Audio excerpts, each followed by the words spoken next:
50%, and warm gray at 20.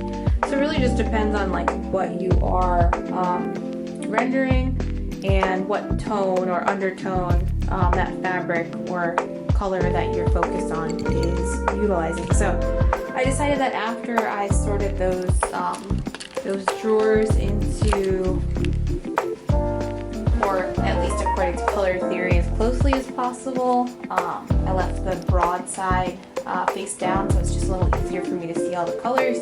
And I think this will have to be a tomorrow thing to sort out the grays, but I feel like I'm saying like Game of Thrones family name or something. But I figured in the meantime, just to put them away since it's been like super hot and humid, that I would put the warm grays, French, and do warm and cool, and then I left out whatever colors were closer to grays with like undertones that weren't in the gray or the browns or the yellows. My go-to brand for marker paper is Bien Fang, and this paper we typically use in 11 by 14, and then we do our sketches, portrait. A trick that I've always been taught and have taught in all my classes is that we always swatch both sides of the marker paper, and that's so we can determine what the right side of the paper is, and it really just is left up to preference.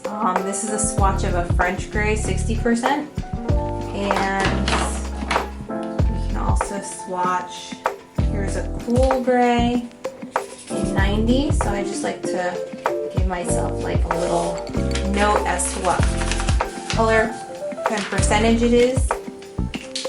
And then we can do, this guy is the French 60, and then we'll pick a cool, I feel like if I grab one that has like more blue in it, it's definitely going to be in the cooler side. So this is a cool 30. Maybe not the best example, but yeah, when you're swatching markers, it's really important to swatch either side of the page to help you determine the right side, which again, it all comes down to preference, but you can see how the first swatch of each color is from the top of the page. So once I peel this out of the pad, that's the top color, and this is from the wrong side or the back, because you can see that the color's coming through with a bit of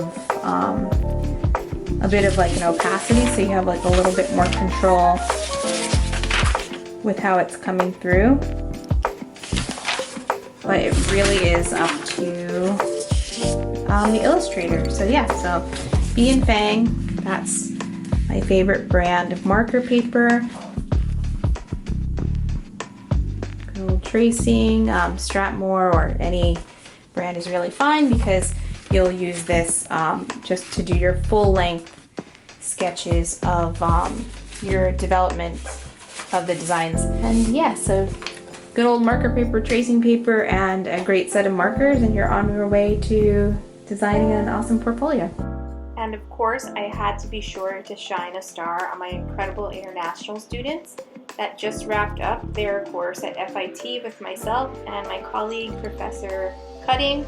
We had this incredible group that was just outrageously talented, gracious, and persistent, and developed this mini collection in a short 4 weeks, fully rendering fashion figures, creating a mood board in Photoshop, and back views in Adobe Illustrator. So to say that we were thoroughly impressed is an understatement, and I'm so grateful that I was able to have this opportunity with these lovely students, and I'm hoping to visit them next March to see their senior portfolio collection in South Korea. So here we go, let's go, and I'll see you guys in the next video.